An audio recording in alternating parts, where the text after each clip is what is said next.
All right, guys, we're on another exciting episode of The True Hot Seat with Jesse Morfin Garcia and myself, Jaime. And today's guest is Mike Oyoque, Mr. Excellence himself. Thanks for coming on board, Mike. How are you guys? Good, doing well, doing well. So can you give us a little bit of insight of who you are and what do you do on a daily basis? It's running.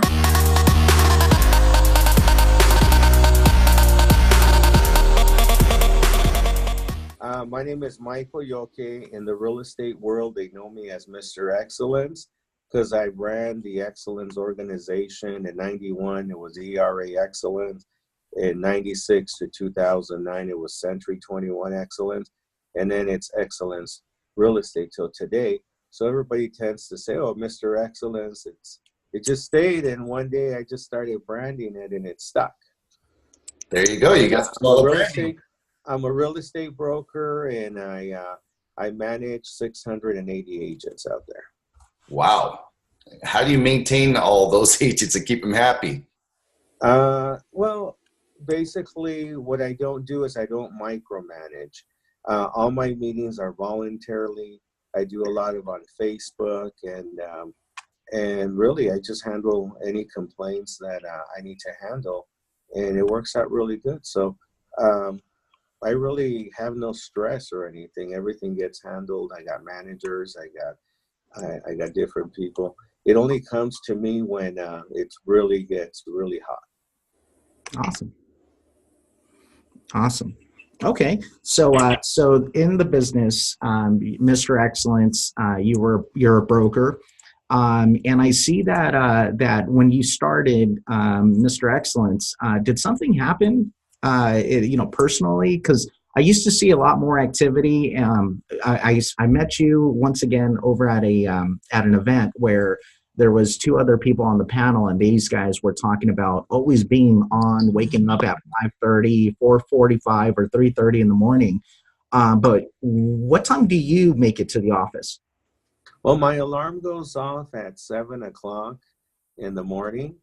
And I kind of snooze it a couple times and stay in bed, and I'll get up. I try to get in at 10 o'clock every morning, but I kind of get here at 10:10, 10:20, sometimes 10:30, and I could just never get in at 10 o'clock. Okay. So do you see, or do you find it a lot more efficient for you just to get in there and do what you have to do in the certain amount of hours that you have, so that there's no need for you to be there, 14 hours? I used to think that I needed to be in the office so the office doesn't fall apart. I leave on vacation many years ago, and I would be calling. Everything okay? And you know what? It doesn't get you anywhere. So, today I just I do my work. And if a complaint comes in, and sometimes when I'm on vacation for 7 to 10 days, I never call the office. I figure the agents, if the management doesn't need me while I'm gone, that means I've done a good job preparing them, because it's when you leave and they can't handle it that you're still working while you're gone. There you go. Now, how did you figure out that mindset of just to kind of let that go? Because I'm sure as an owner, you're constantly always on, and you might have to have that little control freak in you. You know what I mean? How did you let go of all that? I'm not I used to be a control freak when I was 35, 40, 45. I wanted to conquer the world, and, I was a workaholic.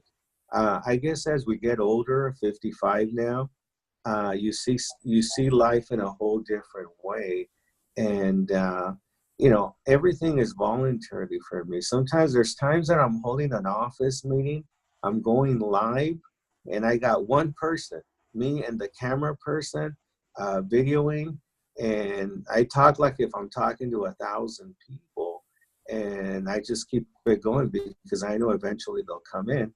And then there's times that I have 40, 50 people in the office. So it just depends. The agents are salespeople.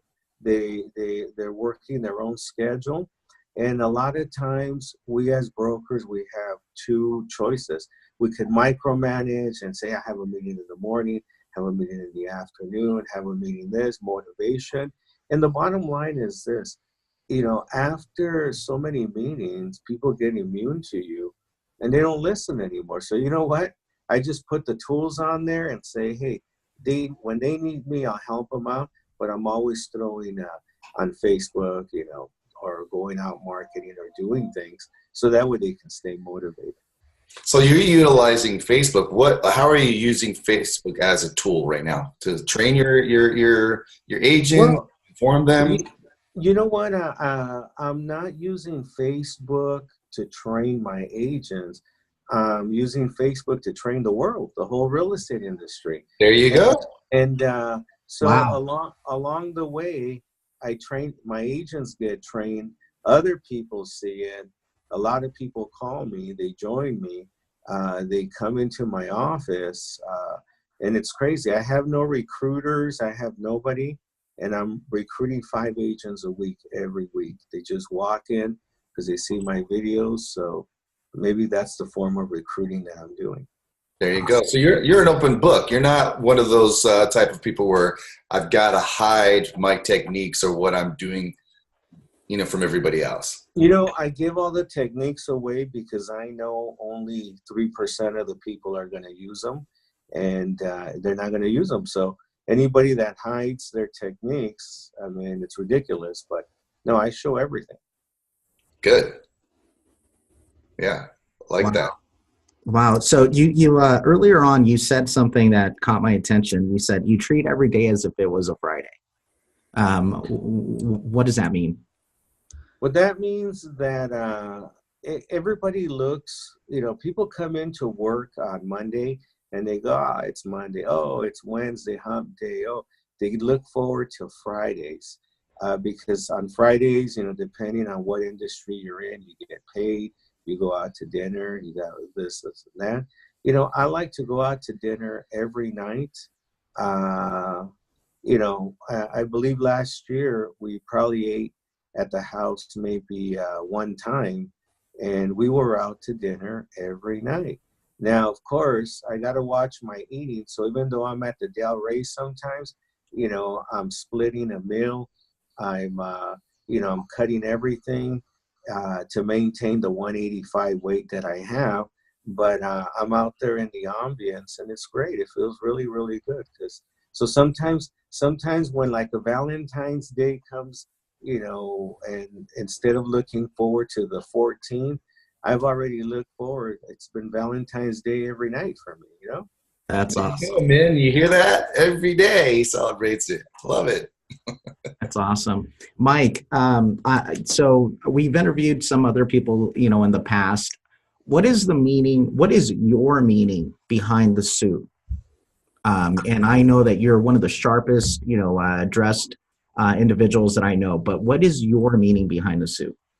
What do you mean? Elaborate on the meaning behind the suit. Um, Growing up, was a suit, power? Was a suit, a goal? What is the meaning behind? You know what? You never get a second chance to make a first impression.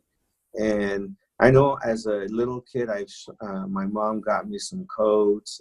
She had me dressed up a little bit nice and everything, and it felt good. And my casualness is being with a suit. In other words, if I'm wearing a suit right now, I feel good. If I want to get casual, I'll take off the tie, and that's it. I'll go to I was at the hockey game on Friday at the Duck game in the glass in a suit. I go to the Raider games in a suit. And what's funny is I'll put on my bedazzle tie, and everybody thinks I'm somebody over there. So it's like I went with my son one day, and on opening day last year, and I go, let's go take pictures with the villains. All the villains at the Raider Nation. And by the time we got to the villains, people were saying to me, hey, can I take a picture with you? Okay, great. And I told my son, take pictures of them taking pictures of me.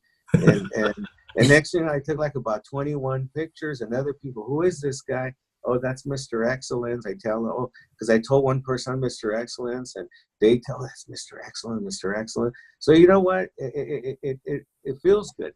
It feels good. So I got used to being in a suit, and I feel comfortable. And I own one pair of jeans, and when I need to put on some jeans, I can't find it. So that's what I do.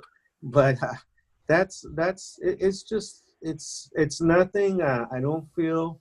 I feel in a suit like everybody feels comfortable, and it's nothing. It's not a power move. It's not nothing like that. It's just the way I feel comfortable.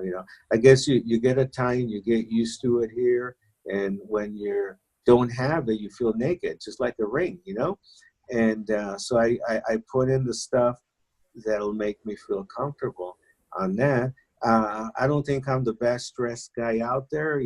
All the suits that I wear, they're regular suits. I get them on sale, $2.99. I'll get them, like two for $800 or something. And I hear people put on hey, this is a $2,200 suit. I keep it down on the low budget, but you know what, it's how you dress up the suit.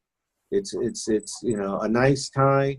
I do get a lot of compliments, but if you dress it up nice and it fits good, yeah, it's going to look good. And I kind of liked it because before, when I was 215 pounds, then I had to loosen it up everywhere. I couldn't tie it up and this and that. I try to make it so that way it covers the belly a little bit more. And now that I weigh 185, then yeah, I can close it up. It feels good, so I dress it up really nice. I think you summed it up the best. Mr. Excellence. It just screams excellence.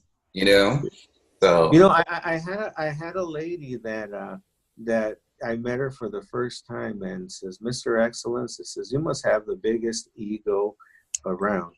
And I told her, why do you say that? She says, for you to call yourself Mr. Excellence, that's very ego driven. I go, well, I didn't call myself Mr. Excellence. Somebody, would say, hey, here comes Mr. Excellence. And somebody put a picture out there, somebody put a flyer out there. And then it clicked on me, and I said, hey, you know what? I like it, so let me promote it, and that's it. So it's not like I went ahead and gave me my name. The name was given to me on that. there you go. Wow. I didn't know that. I didn't know that either. Yeah, it just happened. One day I did a seminar in Rancho Cucamonga, and the Mr. Excellence character they made, the whole thing with the cape, the whole thing, and they said, Mr. Excellence is coming to speak. And I looked at it, I go, wow, what a corny thing, to be there with a cake on that. And then all of a sudden I said, hey, you know what? It's good. Today at 55, probably 60% of the people, when they bump into me that know me, they'll call me Mr. Excellence. Hey, Mr. Excellence, how are you? About 35% of the people will call me Mike, and probably about 2 or 3% will call me Miguel, because that was my original name in high school. So when they call me Miguel, then I know it's somebody from the past. But it's like the Mr. Excellence is just, I'll be at Dodger Stadium and say, Mr. Excellence, oh, how are you? Can we take a picture? Yeah, okay, great.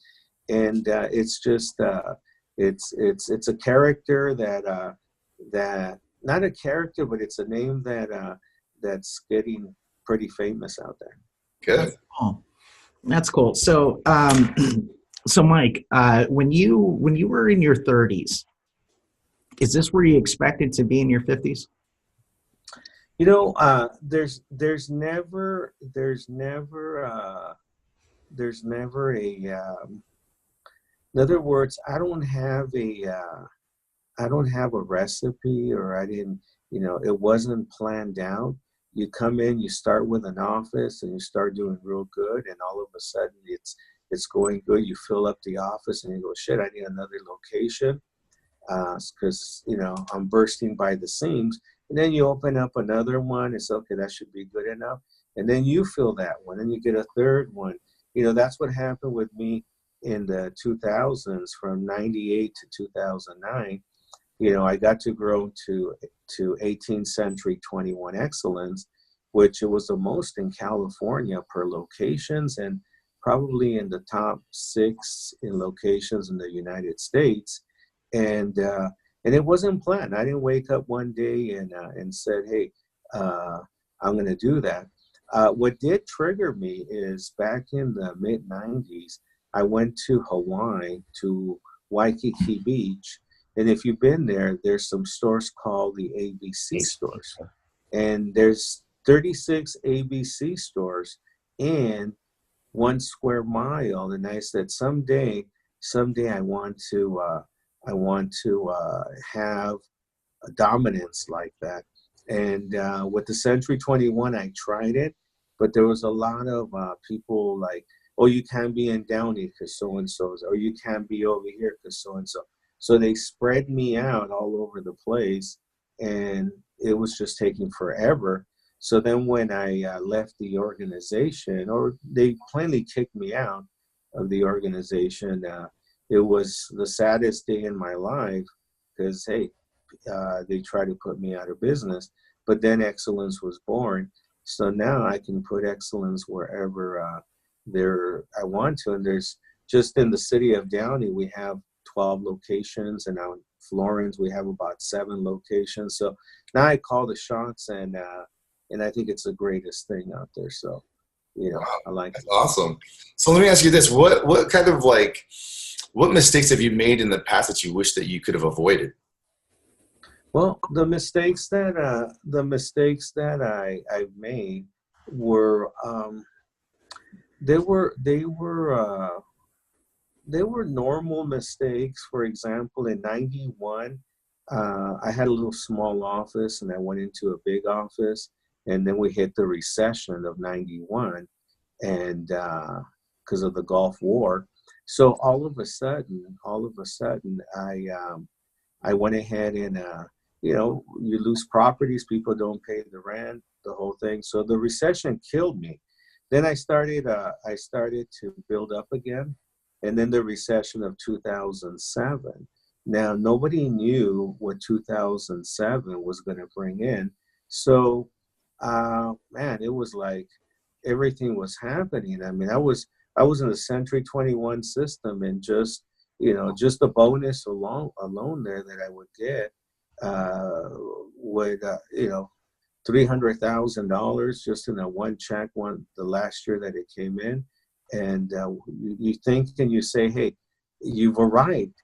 But then the recession, if you were in a big boat, you were hurting.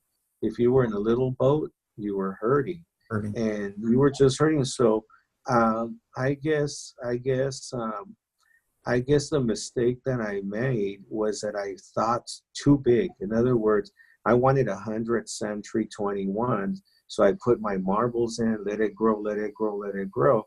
And then when they turned off the water, and we all, there was 2 offices that I dumped in like 200 grand on each office, and 6 months later I was closing them down, and so 400 grand went out the door like that. So it was something that what was a mistake. The mistake was to be alive, to be in the business, because the market really killed all of us unless you had all your stuff paid off and So, everything. so literally, you've gotten killed twice. I've fallen twice. I've fallen twice. I think the 91 recession hurt me the most. Mhm. The 2007, it hurt me really bad, but I was able to sustain my business.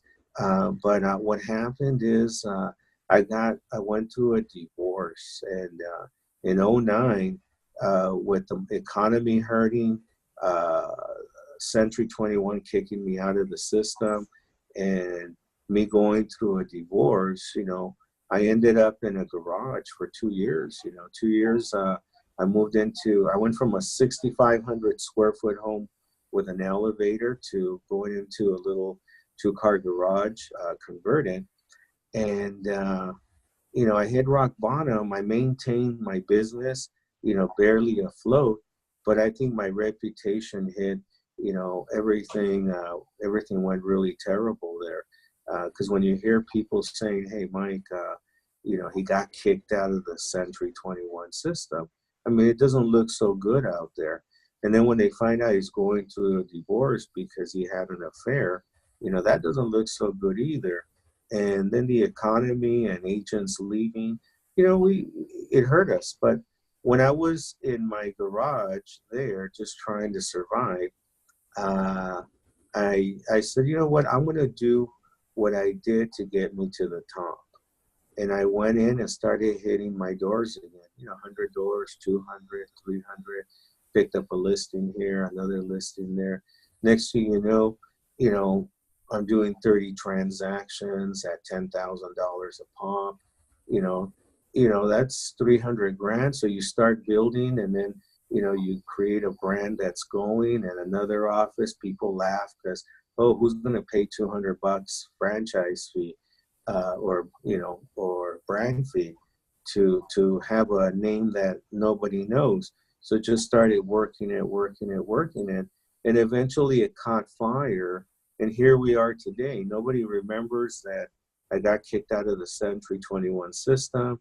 I had an affair. The market hurt me because, today we stand at 52 offices.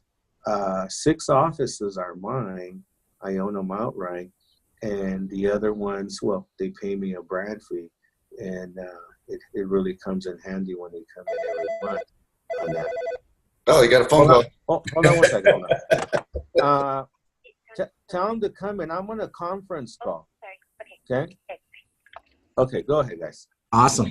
You know what? I really appreciate the fact that you brought up, the diversity the adversity that you've had to go through, losing your business, going back into a 2-car garage, the affair, and all these things, and letting people understand that, that doesn't define you or stop you from being where you're at right now, because you've moved on and you're still continuing to succeed. You haven't let your past define you. You're creating a new future every day for yourself.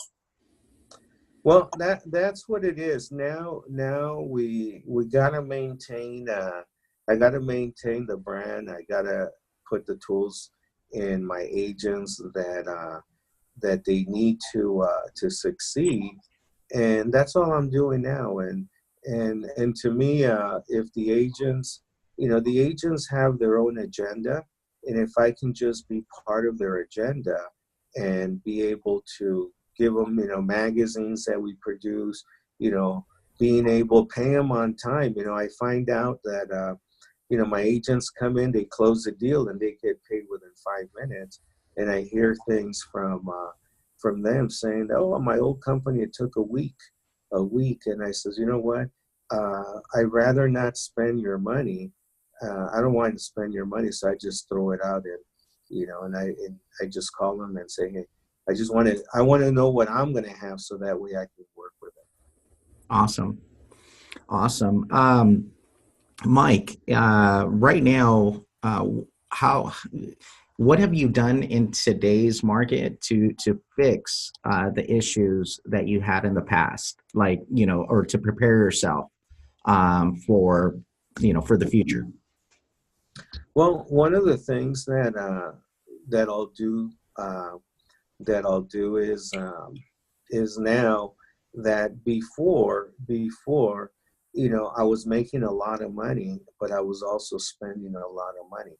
And today I try to live, not spend it all, put a little bit on the side, make sure that all the investments are very well capitalized, the whole thing. And when the market hits, one of the things that I believe is this. I believe that probably 95, maybe 97% of all the agents that work for me, I believe they like me. I mean, one just walked in. Do you like me? I like him back. All right, he likes me. So, Oh, you just did put him on the hot seat. and I hear a lot of people that you know, they work for brokers and they, oh, he's an asshole or he's this, he's that.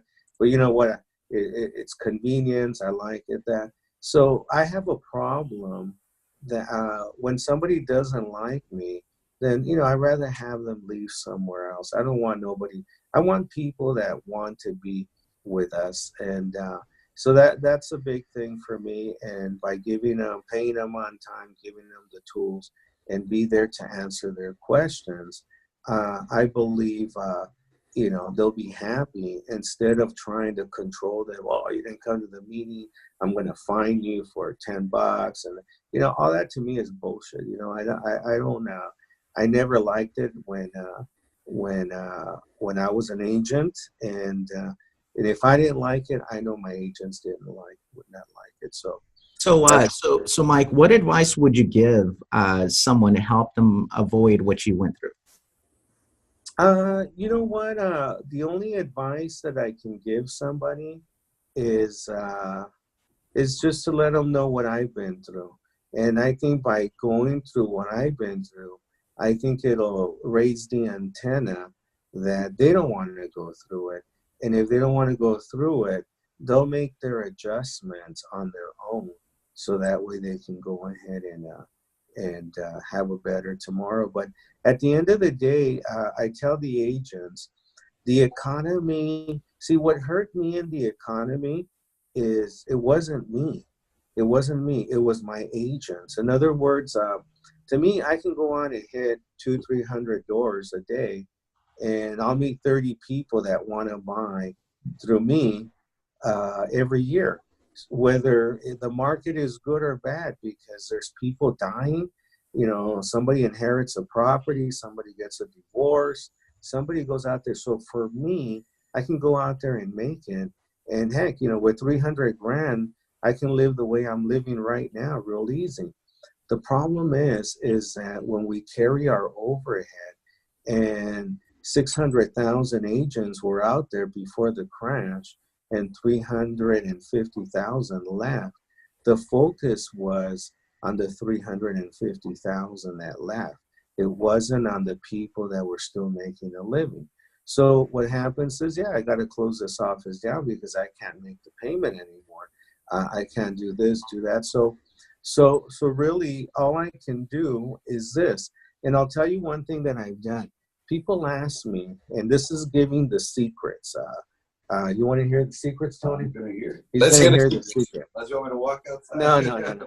You know, last year, well, before I started the Excellence Organization, I went ahead and, you know, I told you guys in the Century 21, I had an office in Rancho Cucamonga. I had another one in Alhambra. They were all scattered, Ontario. So guess what? When you close an office in Rancho Cucamonga, they're not going to come to Pico Rivera to work. It's a whole different ballgame. So now what I do is I have a lot of offices in the surrounding areas. So if the people like me, like Mr. Tony, who came in, and I know why he's here, because I have a $17,000 check. But yeah, is this yours, Tony? Yeah. So and Tony works. He works out of our office, but he's in Downey, right? Yeah. He's in Downey. So you know what, Downey, everybody. So what I'm going to do is this: if the market ever crashes, then I know I can gather around all the people to come into one roof to go ahead and stay in business. And I think this time I'm doing it that way, so that way we can continue to do business, and then just go out there and tell them that they control their economy and there's no recession. The recession right now, it's not a good time to be a broker, because not all the agents are pulling their weight. So guess what? The rent's still due, everything's due. So it makes it tough. When the market is automatic, it's a great time to be a broker, because, you know, Tony on the listing side and 5 agents from Excellence write an offer. there's still going to be 2 sales. The ones that don't get it accepted are going to be hurting, but the house is always going to come out. But today it's not that way. So that's why we got to get them out there and prospect. All right. So one of our last questions we always like to ask is, what's something about you that would surprise most people? One thing about me, you know what? I'm just a simple guy. I'm a regular guy. You know, tomorrow I'm going to cook at Benihana's. I'll have the chef. I'll put on the chef costume, the hat, the whole thing. I'm going to cook for 8 people, and it's going to be great. You know, there's things that I like to do, and maybe when I was 35 or 40, the ego would be in the way and say, "Oh, I would never catch myself being a cook or doing this." And you know what? Today I probably have one of the biggest egos around, but I think I have it controlled, so it doesn't faze me anymore. I go out there and do whatever I want, and as long as God gives me the health and the ability, then I go and do what I want. And that's you know, a lot of us, we put on a mask, and the mask, this is the mask of success, this is the mask of not failing. You know, to me, what you see is what you get. You know, it's I go out there, and that's why I'm on Facebook all the time. I tell it, as a matter of fact, when I don't go on Facebook, I get all kinds of private messages. "Hey, are you and Rosita okay? Are you guys getting a divorce? Are you guys this?" And I go, "Why?" They're worried. They're worried, and people call us, and so a lot of times, for a while, I started posting a lot, and people were saying, I would hear the comments, "Oh, Mike lives off of Facebook." You know, I probably get on Facebook probably in a day, probably about 40 minutes, 45 minutes, but scattered. I'll do my birthdays, I'll do this, you know, it compiles, and that's it. But I make it look like I'm on Facebook 24/7, but I'm not. You know, a lot of times, a lot of the rankings, a lot of the stuff that's put on, I have an assistant in La Habra, and I go, "Hey, put on this ranking, put on this one, this one, this one." And it's just going, and it's going off my news feed. So everybody thinks that I'm doing all that. And, you know, the birthdays I do myself. I personally do every single one. So you're a Teppan chef, right? I will be a Teppan chef.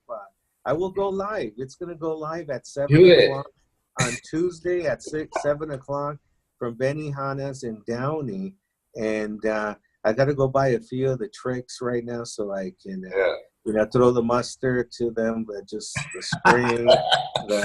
Wait, the big question is, are you going to be wearing a tie? You know what? I could if I want to. I could if I want to and just put on the apron. Over it. But they gave me the full uniform. Nice. The full uniform. So I will have the Benihana's uniform, the hat, the whole thing.